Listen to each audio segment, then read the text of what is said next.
ગુજરાતમાં દારૂ અને ડ્રગ્સને લઈને વડગામના ધારાસભ્ય જિગ્નેશ મેવાણીએ થોડાક સમય અગાઉ વાવ-થરા જિલ્લામાં પોલીસના પટ્ટા ઉતારવાવાળું નિવેદન આપ્યું હતું. સાથે જ નાયબ મુખ્યમંત્રી હર્ષ સંઘવી વિશે પણ ટિપ્પણી કરી હતી. તો હવે ન્યૂઝ 18ના રાઇઝિંગ ગુજરાત સમિટમાં પત્રકારે નાયબ મુખ્યમંત્રી હર્ષ સંઘવીને જ્યારે જિગ્નેશ મેવાણી વિશે સવાલ પૂછ્યો ત્યારે તેમણે જવાબ આપ્યો કે 40 વર્ષના યુવાન ગુજરાતના દીકરાની પાછળ એમની પાર્ટીના કેન્દ્રીય સૌથી ઉચ્ચ નેતૃત્વએ પડી જવું પડ્યું હોય એ તો મારી માટે ગર્વની વાત છે. તો આવો જાણીએ શું છે સમાચાર. નમસ્કાર, જમાવટ સાથે હું છું પાર્થ.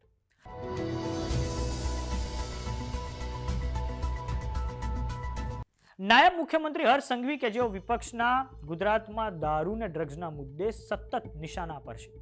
ન્યૂઝ 18ના રાઇઝિંગ ગુજરાત સમિટમાં આ મંચ પર જ્યારે પત્રકારે હર્ષ સંઘવીને સવાલ પૂછ્યો કે ધારાસભ્ય જિગ્નેશ મેવાણી પટ્ટાવાળી વાત કરીને શું પોપ્યુલર પોલિટિક્સ કરી રહ્યા છે? આના થકી પોલીસનું નામ લઈને તેઓ સીધું નિશાન હર્ષ સંઘવીજી પર તકાઈને સરકાર પર નિશાન તાકવાનો પ્રયાસ કરી રહ્યા છે. આ પછી જવાબ આપતા હર્ષ સંઘવીએ કહ્યું છે કે 40 વર્ષના યુવાન ગુજરાતના દીકરાની પાછળ એમની પાર્ટીના કેન્દ્રીય સૌથી ઉચ્ચ નેતૃત્વએ પડી જવું પડ્યું હોય આ તો મારા માટે ગર્વની વાત છે. તમે વિચારો, ખાલી આખી પાર્ટીમાં બધાએ જ ભેગા થઈને પાછળ પડી જવું પડ્યું હોય એનાથી તમારે નક્કી કરવાનું. આ પછી પત્રકાર આગળ નાયબ મુખ્યમંત્રી હર્ષ સંઘવીને પૂછે છે કે તમે નાયબ મુખ્યમંત્રી બનતા જ નાના ડ્રગ્સ પેડલર છે તેમની તવાઈ બોલાવવાનું શરૂ કર્યું છે. તો આ વિઝન આગળ શું છે? આ પછી હર્ષ સંઘવીએ જવાબ આપ્યો છે કે સૌથી પહેલા તો હું મારા બધા જ વિપક્ષના સાથીઓનો આભાર માનવા માંગુ છું, કારણ કે છેલ્લા ઘણા દિવસથી ભલે એ લોકોએ આંકડો કહ્યો છે એ ખોટો છે. મારા વિપક્ષના સાથીઓ એમ કહે છે કે મારા ગૃહમંત્રી કાળ દરમિયાન આટલા 1000 કરોડ રૂપિયાનું ડ્રગ્સ પકડાયું. હું એમનો આ જાહેર મંચ પરથી આભાર માનું છું, કારણ કે એમણે એટલું તો સર્ટિફિકેટ આપ્યું કે ડ્રગ્સ પકડાયું છે. અને હવે આમાં હું અહીં બેઠેલા સૌ લોકોને માત્ર પૂછવા માંગુ છું કે આ પાકિસ્તાનથી ડ્રગ્સ જે ભારતમાં ઘુસાડવાની કોશિશ કરે છે એ અહીં સેટેલાઇટ પોલીસ સ્ટેશનમાં કહેવા આવ્યો હતો કે હું આ ડ્રગ્સ લઈને પાકિસ્તાનથી આવ્યો છું, આપ જમા કરી લો. પકડાયું અને પકડ્યાની વચ્ચે મને એવું લાગે છે કે ગુજરાત તો ખૂબ સમજદાર રાજ્ય છે.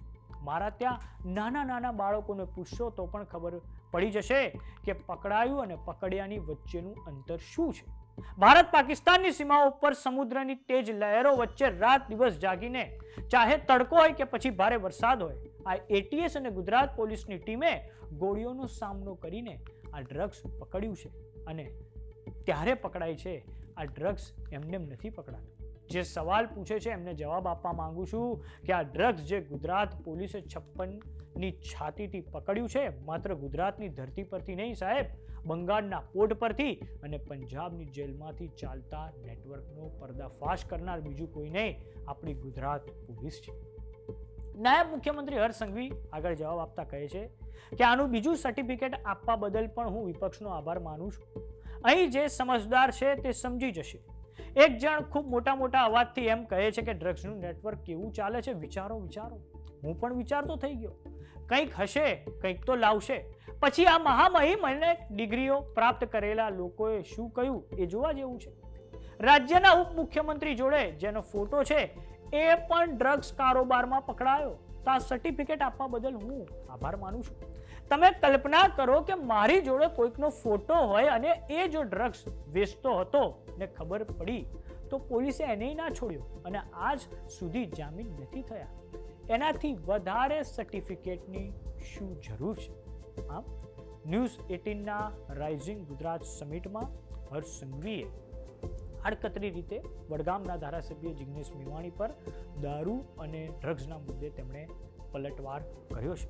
આ આખા વિવાદની શરૂઆત ત્યારે થાય છે કે જ્યારે વડગામના ધારાસભ્ય જિગ્નેશ મેવાણી વાવ-થરા જિલ્લામાં પોલીસના પટ્ટા ઉતારવાવાળું નિવેદન આપે છે. સાથે જ નાયબ મુખ્યમંત્રી હર્ષ સંઘવી પર તેમણે ટિપ્પણી કરી છે.